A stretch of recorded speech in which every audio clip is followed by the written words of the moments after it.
Hello again and welcome to part 2 of your 3-part video series. I'm Kathy Garner, the relationship artist, and I'm going to share with you a really simple concept, but don't be deceived by its simplicity. It's incredibly powerful, and it's this. There are 2 ways to love. One will bring us closer together, while the other puts us on a treadmill that will ultimately lead to frustration, resentment and regret. What are they?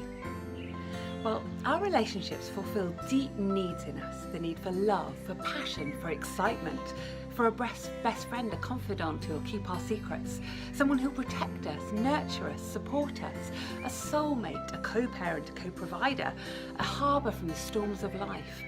Maybe even somebody who'll give up everything if the need arose. And that's a tall order. Way back when, a whole village would meet that need.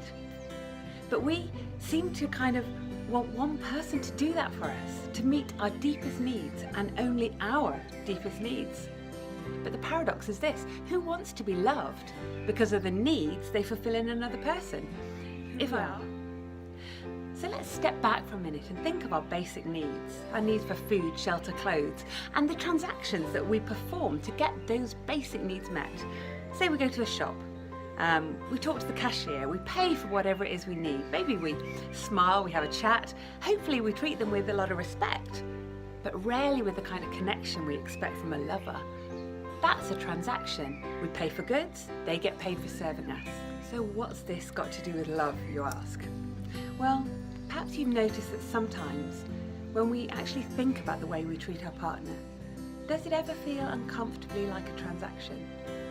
Maybe we need them to help pay the bills, to look after the children, to be on time for stuff, to help with this and that, to turn up to family events. Maybe even when we ask for intimacy, there can be that implied transaction that says, if you don't meet my needs, I'm going to become frustrated, angry, disappointed, or emotionally withdrawn. We may feel, even if we don't say it, that it's our partner's job to be there for us, to make us happy, to be emotionally, financially, intellectually, sexually, spiritually present. But who wants love to be a job? If our love is dependent on them meeting our needs, then is it really love? So one of the skills I love teaching on my longer courses is called Going Through the Tunnel. And it's an amazing way of connecting with our partner on a level that goes much deeper than any transaction. It's about going into their world and seeing through their eyes, feeling what they feel, as if we'd actually walked in their shoes and felt the highs and lows, the joy and the suffering that they've experienced in their life.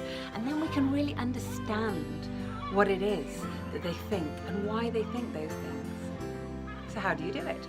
Well, first, imagine that your world and your partner's world are connected by a long, narrow tunnel.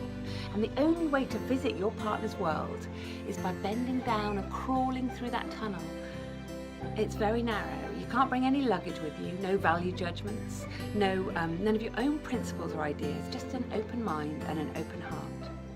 And as you imagine stepping out into their world, you ask them to show you around.